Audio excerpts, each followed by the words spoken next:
This is a big deal. This is Tom Broussard. It's the first day making a presentation in 2022. Seems like last year happened in a flash, or it took forever, one way or the other. But it's good to see everybody, and we're getting back into the groove of getting everybody ready with aphasia for the year. Up here in Maine, it is 2 degrees. It was 0 a couple of hours ago, so it's warming up. But I want everybody to know where we are, since it is up in Maine and it is fairly cool this week. It should be down in around 0 for the next several days. Anyhow, that's pretty good. I also brought this for you to see. I ordered this before Christmas and I got it back just last week. I haven't put it in the car yet. But I finally got the Aphasia Tag. So I'm very happy about that. And I have told everybody, all my friends, including you, that whatever state you're in, you can only get one of those in your state unless you use your accent, like here in Maine. If they have aphasia like I do, you could actually spell it differently, like aphasia with an S-U-H. So yeah, any of your states, you need this as the first step towards educating the wider public about aphasia and plasticity as a result, typically, of a stroke. But there's so many things we need to do. This is just a wedge. This is just the beginning of putting it in your car, getting this done, and then taking it everywhere you go, including to go see your politicians. And you pull up at their office and you say, okay, here's why I am here. You can look at that tag and immediately people will say, what is this thing called aphasia anyway? But with Aphasia Nation, my nonprofit, that happens to be one of the first steps. Easy to do, but still very impactful, just to start with getting your tags done at your state at the beginning of all this. Anyhow, that's what we're up to, getting ready for 2022. This article today is entitled Enriched Therapy, the next stage in speech language pathology and aphasia recovery. Really talking about the fact that in the beginning, what we all call conventional therapy. Then if you have the interest and the money to find an intensive therapy, and there are now more intensive programs, but there are still very few, and now some of them cost less money. So that's also helpful, because when I had for my first stroke, I found out about intensive therapy, but they were very expensive, $25,000 for 6 weeks, plus you had to pay for your hotel. So that turned out to be very interesting to me, because as I got better, meaning better enough to be able to read their website of that one particular nonprofit, I could see that their program was not unlike my own program. Of course, at the time, I didn't know that my program was as accidental and therapeutic as it turned out to be. So I continued to do my program without really knowing that what I was doing was so helpful to me. But that was the intensive stage. And it was only later, years and years and years, now for me, years ago even, that I began to understand that enriched therapy is that sort of what I call the next step. It is, at least for people with stroke and aphasia, that we need to do for ourselves to, quote, get better. And the sooner we can do what I now call enriched therapy, the sooner we can do that, the better. That's not to say that you're going to suddenly get better overnight at all. This is really not the issue. But in my case, I had my therapy, in my conventional therapy,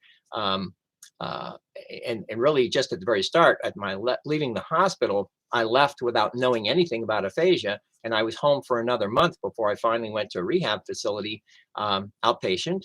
And it took another 4 to 6 months when I realized that that I was now at the end of my conventional therapy, and, quote, I would have known what I should do next, because I was still really beginning to understand what aphasia was and what recovery would look like. But that whole process, in terms of the habitual activities I was already doing, it was only later that I realized that all the activities I had been doing turned out to be as if somebody had told you, okay, Tom, you're done with conventional. This is what we want you to do. Do this, this, this, this, and this, and do this all the time for the rest of your life. And yes, you will get better if you do this. Nobody told me to do that. I just happened to do it based on who I was before my stroke. My habits I had were all before my stroke. And it turns out that those habits are ingrained in you, and that helped me get better um, going forward without yet knowing how that all that would work.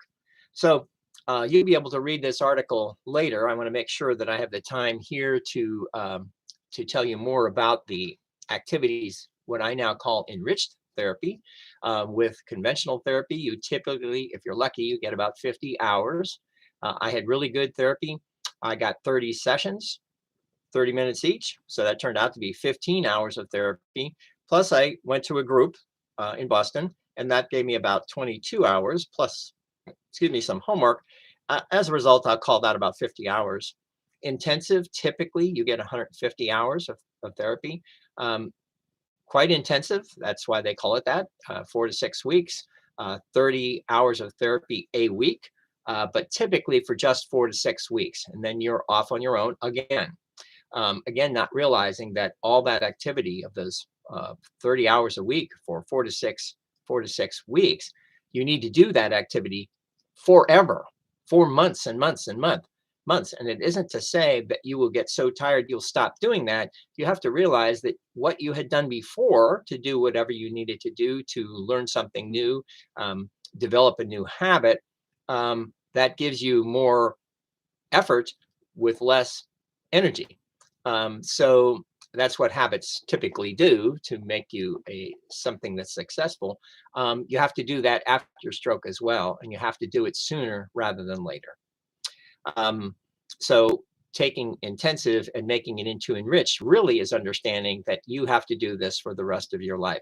There's no real cure, as it were, for aphasia. It takes a long time for the cellular changes to occur. Nothing happens overnight, or even an hour of therapy. Somehow next week, you'll get something better as a result of an hour of today. If you do an hour today, and an hour tomorrow, and an hour the next day, and an hour the next day, and homework every time, yes, over time, it starts to build up what it needs to do when it comes to plasticity. But you won't get somehow magically better tomorrow based on one single activity today. It has to be repetitive, which is one of the principles of neuroplasticity. So when I now just describe here as enriched therapy, which I do encourage, not only people with aphasia who are in groups who now understand what they are all about, because if they are dedicated group people with aphasia, they already know that what they are doing is highly therapeutic. Even if somebody else thinks, oh, it's just socialization, you're just having fun. Well, yes, all that is true and fun, but that is also how you get better therapeutically. So but enriched therapy has to do with taking all of those activities and moving them forward, so that when you start with conventional therapy, to also tell us that that you are going to get better if you start to build up these habits now at the very beginning of the process. So it isn't just enough to get a little bit of work, therapeutic work in conventional therapy. You have to be told during conventional therapy that if you do these things, you will get better over time, but it'll now be up to you. It becomes self-directed. And we're just telling you that now, so that as you were often not terribly aware, you might still not be terribly aware, and I wasn't either, but at least you have put something in their hands so that they leave knowing that as you get better, part of that is also becoming aware, which is its own deficit, and it has its own issues. And in the meantime, at least it's with you and your family. So even giving them the material at the time of discharge at the hospital is very helpful, given that we leave often quite unaware of what's still around us as we get forward. So the principles of enriched therapy include patient's history. You need to know more about that from the beginning. Don't tell me something later.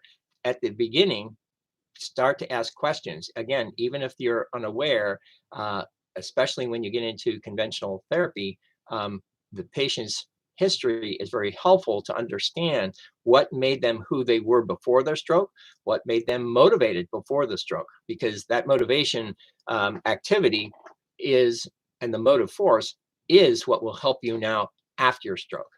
And that is the case. So patient's history. The next one, the any number of stimulus, right? It happens all the time. When it comes to these various stimulus, it isn't like there's just one little exercise or another. Everything is about reading, writing, speaking all the time. So start a journaling, start a diary, even if you can't write. It doesn't matter that you can't write. It is the activity themselves. It is the process by which the brain says, I want to write, and it can't. It makes a squiggly line. But the brain knows that. It has the feedback that some of those cells are aware and they are grasping and wanting more dendrites to look like me, as if I was a dendrite. And more of them grow, more dendrites, and they begin to become more part of that critical mass that allows them now to speak better, write better, because yesterday it was a squiggling line. Today it might be more purposeful, a squiggling line. Why? Because that's the way the brain works. So you have to provide all of that activity, whether it be the diary, record yourself, your voice, video, take pictures, use the AAC devices, even again at the beginning, walking, exercise, and any other activities you can possibly think of, because they are all therapeutic, because it is the activities themselves that are therapeutic.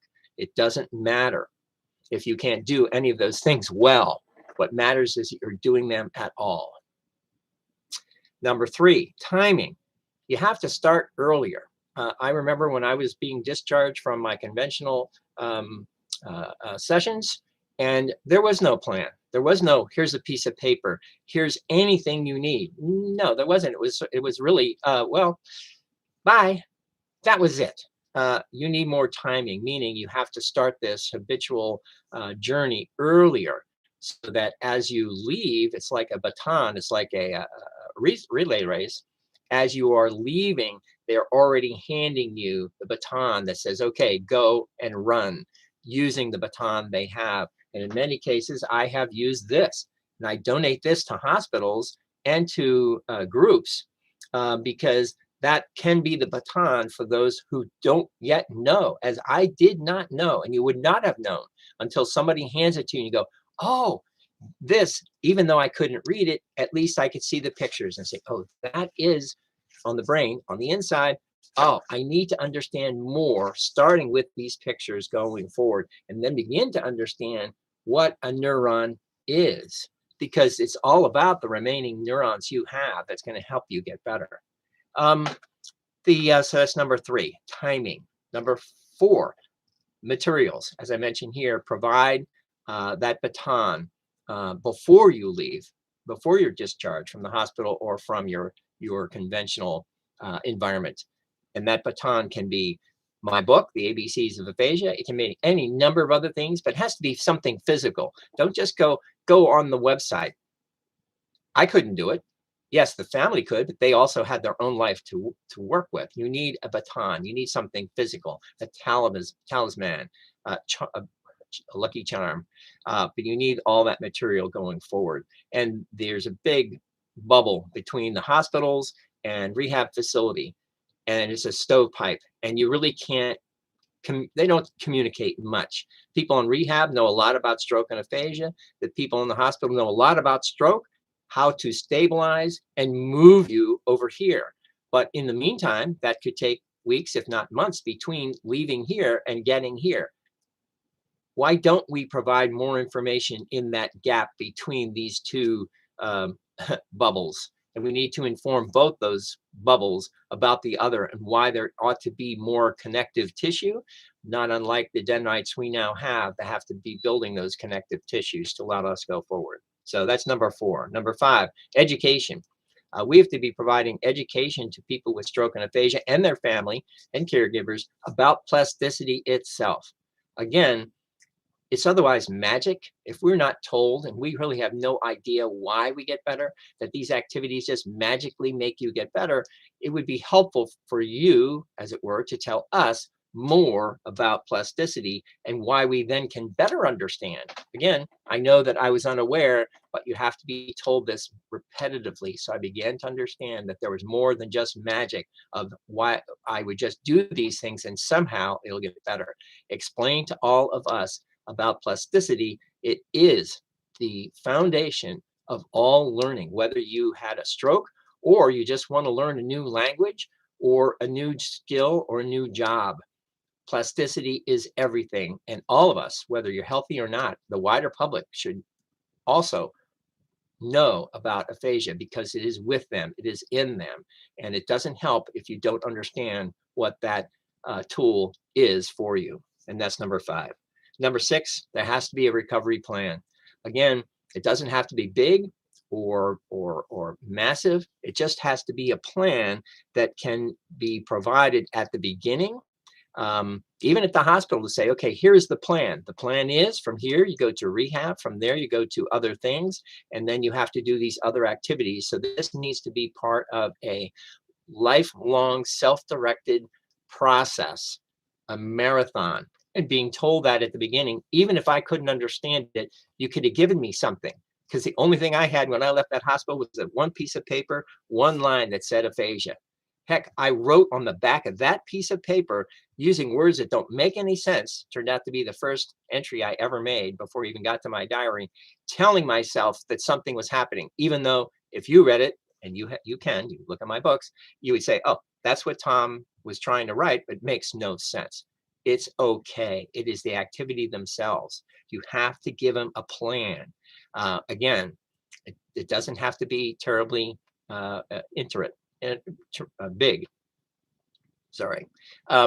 It just has to exist. And you can start with that plan. And there's any number of things, whether it be book clubs or the stroke and aphasia group, high and low tech activities, doesn't matter. It is the stimulus. Now you go back to why all this happens, because that is what induces plasticity, and that allows us to grow those dendrites and synapses.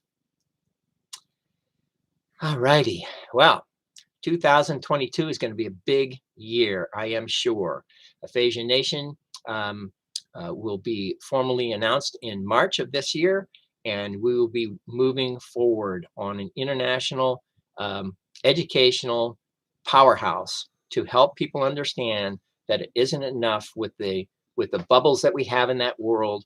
We too, we people with aphasia, are in our own bubble, but we have the capacity and the ability to break outside of that bubble and help educate the wider public. That is what Aphasia Nation will do, and I want all of us, people with aphasia, as well as others who are not, but are still passionate about how the brain works, to join us. Thank you very much. I'm looking forward to seeing everybody this year. Take care of yourselves. Bye-bye.